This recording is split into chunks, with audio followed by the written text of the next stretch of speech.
Disgaea has ditched the tactical combat for all-out brawling action, and it's all because of desserts. Yeah, it's a thing. But underneath all the ridiculous jokes and the massive damage numbers, Disgaea Mayhem is actually a surprisingly focused action RPG built around quick missions, flashy weapons, and rapid progression. So let's take a quick look at how this interesting new spin on the series actually works. Before we talk about this game, don't forget to like and subscribe, leave your thoughts down below, and also a huge thank you and shout out to NIS America for partnering with me and sponsoring this video.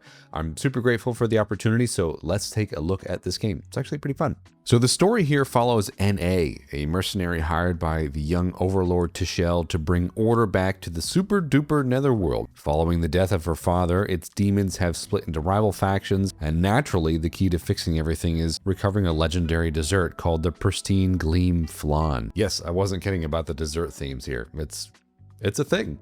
So yes, the entire adventure involves battling armies of demons over an extremely important piece of dessert. It sets the tone almost immediately, and the stakes, yes, they technically matter, but Disgaea Mayhem is far more interested in ridiculous characters, hilarious arguments, and seeing how far it can push the joke.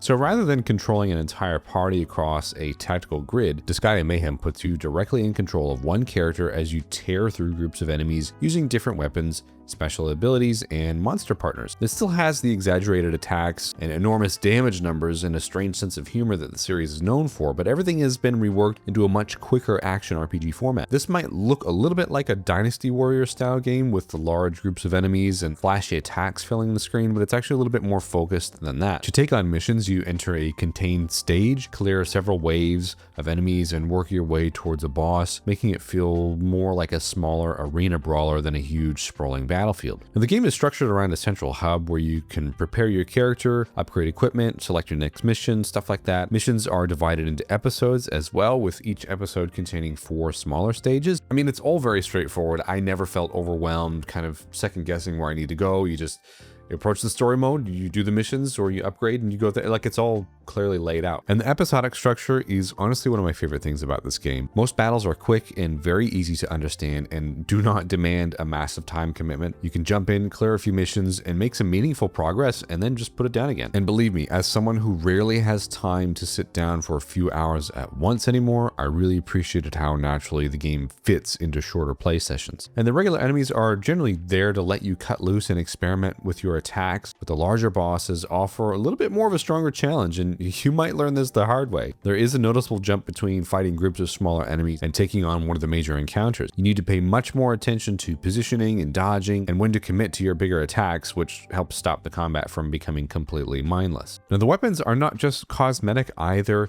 Each one has its own combos, range, and vibe to them, and you can equip up to 4 special skills that operate on cooldowns. I enjoy jumping between them to see what worked, although I did just keep coming back to the spear because it just gives me enough reach to control a crowd of enemies without feeling really sluggish. You also continue finding stronger versions of each weapon as you keep going, including different forms of swords and spears and the other available weapon types. These are not just the same attacks with slightly bigger numbers attached. More powerful weapons gradually gain additional abilities, giving you some new options and making each upgrade feel a little bit more noticeable. Now, the item world was probably the biggest surprise for me.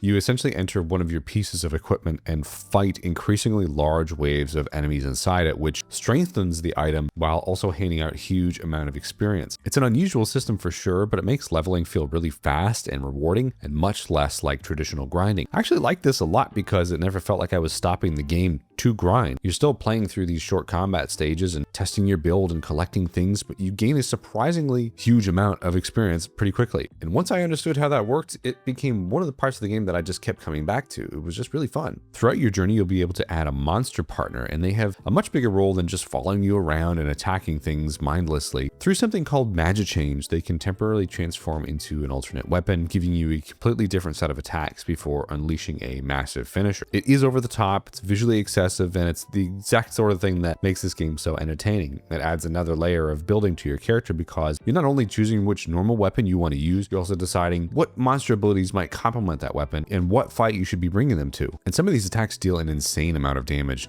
especially to bosses, and they are incredibly satisfying to unleash at the right moment and a great reason to bring them with you while you grind in the item world.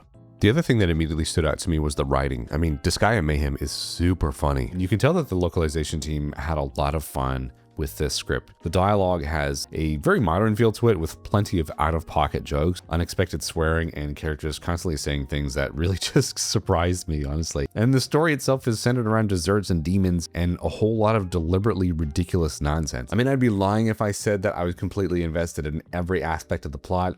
I mean, that's not necessarily the case here, and it doesn't really matter, to be honest with you. The story is mainly there to introduce more strange characters and set up increasingly silly situations, and basically just give the cast another excuse to argue with one another. I'm not completely up to date on Disgaea lore. From what I remember, these games have never really taken themselves seriously. So Disgaea Mayhem absolutely feels in line with that. I mean, it has a playful charm to it, and without knowing every character or whatever references are returning here, I never felt locked out of the humor or confused about what I was supposed to be doing or knowing. So Disgaea Mayhem is ultimately much faster and more approachable take on this series, and one I'd happily recommend to a newcomer to the series too. I mean, the missions are easy to fit into a busy schedule, the weapons give you plenty to experiment with, and the item world makes progression feel pretty rewarding. And I really like the monster partners because they let you unleash some truly ridiculous attacks. It is funny and it's immediately accessible, and in my opinion doesn't waste much time getting into the action.